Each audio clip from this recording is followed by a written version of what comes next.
Hey everybody, and welcome to 5 Rookie Mistakes Before You Ranked for Shadowverse Worlds Beyond. And I'm really excited to get into this game and spending a lot of time with it over the last week. I think the design is really great. I think even if you're not into the aesthetic, I do think that this game really has the legs and has quite a bit of support behind it. But more importantly, it's capturing my attention as someone who's played a slew of CCGs and TCGs really over the last 20 years. And I thought that this would be a great place to start, seeing as we've got our ranked match victory rewards event going on. Everyone's trying to get as many chests as they can. I know, as someone who hasn't put really much money into this game quite yet, as I'm learning it and trying to get better, I still want to hop into ranked. I still want to have a good time. And I've made still plenty of mistakes as a Shadowverse, kind of noob player. And so I wanted to go over as many as I could today that I felt like were the most important points. So we'll talk about all of those. And if this is something that you'd like to see more of on the channel, just in general, feel free to show your support. So other than that, let's dive in.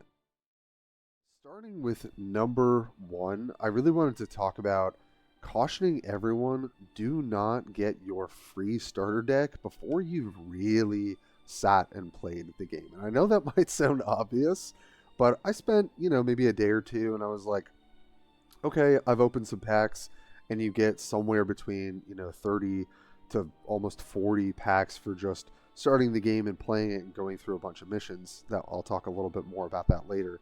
And then I was like, oh, you know what? Dragoncraft and ramping seems so cool. I really feel like this is the deck for me. And had I really known the position that Ramp Dragoncraft is in the meta, which is just that it's not a terribly consistent deck. It's needed a lot of tweaking. I've done a lot of tweaking over time. And although Ramp can be really, really strong in quite a lot of card games, I think currently this deck just feels very mediocre in the general ranked meta. And so I jumped in, felt like it was good enough, wanted to work on it, love dragons. I mean, honestly, in any game, especially coming from Magic the Gathering background, that just seemed like the most fun to be having. And fun is an important part of a card game. Hope everyone knows that as well. But I just wouldn't recommend like diving into that starter deck until you're really, really sure that you like the play patterns, you like the strategy, and especially if you care about ranked, that you genuinely feel like you can get above that 50% win rate with the deck. I think I'm doing okay with my current build with the cards I have access to, but I just want to save you all from feeling bad about, oh man, I think I picked a weak faction. Shout out, unfortunately, to the Abysscraft gang, although I've seen people also be successful with that in ranks. So take what I'm saying with a grain of salt, but I just want to reinforce, don't pick your starter deck until you're very sure that that is what you want to be running in ranked, what you could spend, potentially hours playing every day. And hopefully that will be helpful for you, as it probably would have been helpful for me. All right, number 2, and this may also feel obvious, but this is not something I did immediately. There are plenty of ways to earn gold through practice mode, through story mode as well. And I think you obviously get a little bit of something for doing the battle tutorial. But more importantly, and I'll just go into this really quickly too, so that you can really see, I didn't realize that there are all these. I still haven't done some of them. Don't tell anyone. Starting from the end portion, you can receive up to 200 rupees for each AI game that you play. Also, just probably helps you get a little bit better at the game. Familiarizes yourself with a little bit more of the different decks and how they function. And then you earn a bunch of gold for doing it. Same with the story mode. I think you get, I got at least 1,000 for doing most of it the other night. Might even be more than that. And I think that's important to highlight because you really want to amass as much rupees together, those gold coins, so that you can get your full 10 packs, do that 10 pull, get that guaranteed legendary. And that way, before you get your starter deck, right, you have all of those resources of like, okay, this is what I've opened on my account. This is where I think I want to go in terms of the deck that I prefer. And also, these are all the cards that I've opened.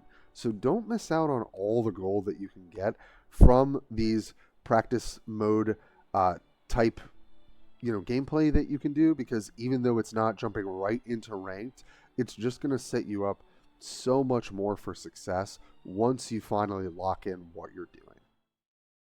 Okay, so number 3 is really just doing the research, right? I did a little bit of research looking at some of the tournament results and things that were happening, but honestly, that happened a little bit after I had already made a decision about what decks I was hoping to play. And even tournaments, you look at a top 8 result, things like that. And I think it was Gengar, who's a Shadowverse Worlds kind of legend and has done commentating and things like that, hosted a tournament. And it's not that you need to be like net decking, like taking an exact replica of every top player deck and like that's what you should go play, because I think that is a quick way to not enjoy the game as much as like kind of diving into this one particular way to play the game. But I do think, checking out different tournaments, a lot of YouTubers and streamers are doing, in-house stuff with their guilds or things like that. This is really just a plea to say, like, kind of do your research. Yes, maybe look at some content, but also if you're really looking to dive into ranked, and that's mostly what this video is for, you definitely want to have a greater sense of like, what is the metagame? What are cards that can shift, some of those matchups? That really takes time with the game. I feel like after a week of playing, for a couple hours each day, now I'm starting to be like, oh, I think these cards would actually shore up this matchup in a noticeable way. Let me try that. Let's see if I can get a 5 to 10% edge in this particular matchup as well, which I'm seeing more and more of. So this is really just to say very simply, do your research, look at tournament results, look at other win streak results, look at, other streamers and content creators who are putting out deck guides, and kind of try and wrap your head around it to just enrich and enhance what you think you're going to be able to do and what you can have access to with your collection before you get on the ranked ladder. So for number 4, this is kind of collating a few different points I've already made. Really understanding how different classes operate, how many different builds there are within those classes, and what is preferable, right? And I'll use Dragoncraft because this was the deck that I started with as an example. The aggro Dragoncraft deck, I think, is a lot more effective. I'll just have this up while we're talking. And the reason being is that I think Ramp Dragoncraft really suffers from, being able to compete with some of the, the late game kind of giants of the game. But I do think that it has some really nice lines, especially with a card like Forte, which I definitely need more of, where you can outrace your opponent. And the play pattern for me, as a person who enjoys kind of aggro gameplay, that this was a better option to go for. And it really, I wouldn't have known that until we started getting some deck guides this week, until, much more content was coming out about the game. So now is really the best time to kind of jump in and have a little bit of patience with what you want to do, because although ramping can be fun, and maybe people would just kind of prefer that playstyle, I would just say for this 4th point, don't lock in to a particular build until you've really played around with it, right? So I could have gone into Dragoncraft and just said, oh, yes, I know there's a ramp potential here. There are big dragons, but why don't I take a look at if there are aggressive cards, if there are mid-range kind of cards, instead of leaning in on, I just want to play a bunch of 9, 10, 8 drops. And I think that's just a way of saying, although, for example, like Forestcraft really only has, from what we have seen so far, a particular combo-y build with the golden scarab guy, the roach, the rhino roach. It's just another way of saying, like, maybe you want to take a look into that particular class a little bit deeper before you're like, oh, this is the particular build that I want to play. Actually, I'm not having fun playing ramp on ladder. I don't really like the play patterns, or I don't really like the matchup breakdown that's going on. So again, just try not to lock into a build too soon. I think patience is a virtue. It's why it's hard to maintain, but I think it will benefit you in the long run when you finally really try your hand at ranked mode. For our last point, and I honestly think this is probably the most important for the entire video, is just have a little bit of patience again and don't use your crafting resources before you're very sure of what cards you need for the builds that you're going for, and really how much you're going to need. And so here I'm actually highlighting specifically for Swordcraft, which I've been really enjoying, and honestly was probably the deck I should have started with and really taken my time with instead of Dragoncraft. There are a lot of different golds that I need for this deck. So it's really with Zirconia, Geno, and Amalia. Ideally, I'm having 3 of all of these. Thankfully, I lucked out with the Silent Sniper. And this is to say, like, also looking at your collection, however limited it is, right? Maybe you've actually got some decent late game and you don't need 3 Amalias, but you actually really need that 3rd Zirconia. And again, I know this is sort of simple coming from any sort of CCG, TCG background, but especially when you're building budget, or maybe you do have access to all the cards, but you still have a bit of currency left over and you're wondering, should I craft my 4-drop versus my 7-drop versus my 8-drop in terms of what is going to have the highest impact during this period where I'm really trying to take advantage of the ranked ladder. Obviously, different cards are going to have different inherent power. But just to take this as an example, Amalia is very strong, so is Geno, so is Zirconia. But I think one of the things that the mid-range Swordcraft deck has going for it, and this you really can't know until you've really gotten your head wrapped around the game, played the games, played the meta, Geno is probably one of the most important cards for the deck. He does an incredible amount of work. You do not need to evolve him or super evolve him for him to have tremendous impact in the game.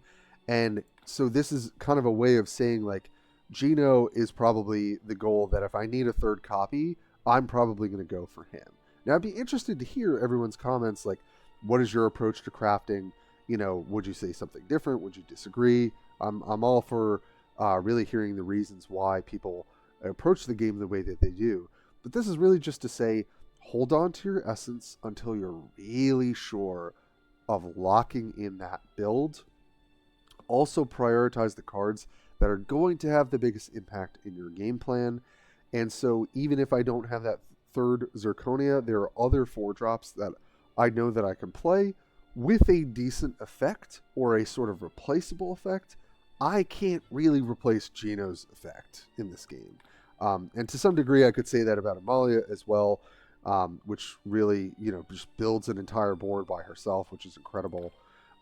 So that's just another way of kind of strategizing, especially these early days when you may not have access to all the cards, what is going to have the highest impact as we get into this exciting ranked event for the next week.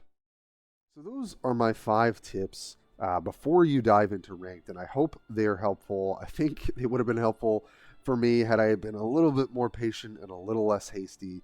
And since we've got this really exciting event going on where you can earn a bunch of free stuff and really getting into a bit of the meta decks and different deck building as more and more content is pouring out for this game, I hope that this video overall is offering something that can be helpful for you, even if it was just one of the tips we talked about today. So if you want to show your appreciation and you're interested to see more, I'm looking forward to providing more to y'all. And other than that, I will catch you guys in the next one.